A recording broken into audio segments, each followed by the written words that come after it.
হ্যাঁ, good morning friends, কেমন আছেন সবাই? আশা করি ভালো আছেন। মর্নিং ওয়াকে এসেছি আমার একেবারে প্রত্যন্ত গ্রাম অঞ্চলে। গ্রাম অঞ্চলের সকালবেলার যে ভিউটা একটু দেখুন, কত সুন্দর, কাম অ্যান্ড কোয়াইট। উপরে ওই যে গাছে ঘুঘু ডাকছে, দেখতে পাওয়া যাচ্ছে কিনা ঠিক জানি না।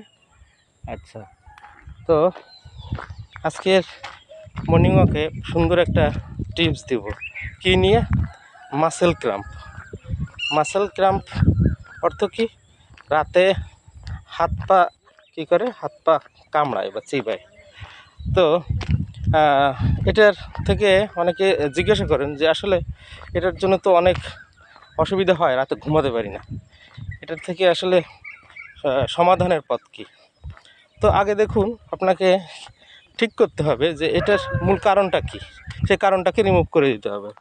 ধরুন, এটার মূল কারণ হচ্ছে এক হচ্ছে ক্যালসিয়ামের শর্টেজ, মানে বডিতে।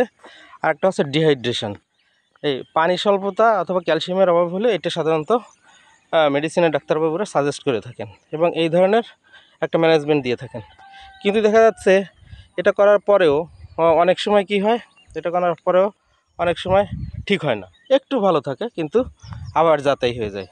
তো এটার আরেকটা কারণ আপনাকে কজেশন হিসেবে ধরে নিতে হবে যে এটা হচ্ছে আপনার যদি জেনেটিক্যালি ইনহেরিট করে থাকেন, যেমন কিনা আপনার বাবা, মা, ঠাকুরদাদা, এদের যদি এই ধরনের সমস্যা থাকে, রিউমেটেড আর্থ্রাইটিস যেটা বলে, সেটার থেকেও কিন্তু এটা হয়ে থাকে।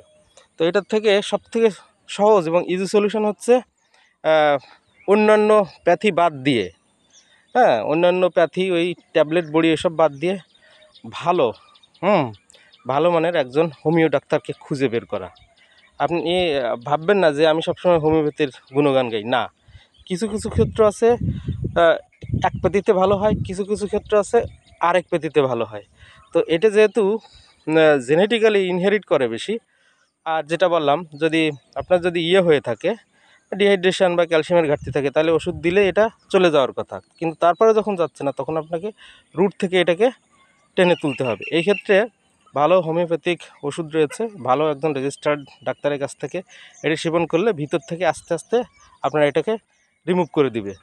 তো এই এই এর কারণে যারা খেটে খাওয়া মানুষ, যারা দিনরাত কর্মব্যস্ত মানুষ, একটু কাজ করে আসার পর রাতভর কী করে, হাত পা কামড়ায়, তারা বিছানায় ছটফট করে, এই কারণে তাদের কাজেরও ক্ষতি হয়, আর একদিকে পেইন বা যন্ত্রণা।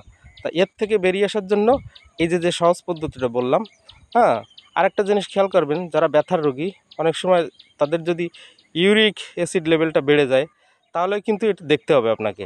তো টক জাতীয় জিনিসপত্র একটু কম খেতে হবে, এটাও মাথায় রাখতে হবে। আর সর্বোপরি যেটা বললাম, এটা আপনারা করে দেখুন, এই পদ্ধতিতে এসে দেখুন, অবশ্যই আপনি উপকার পাবেন। সবাই ভালো থাকবেন, সুন্দর থাকবেন, শুভকামনা রইল। শুভ সকাল।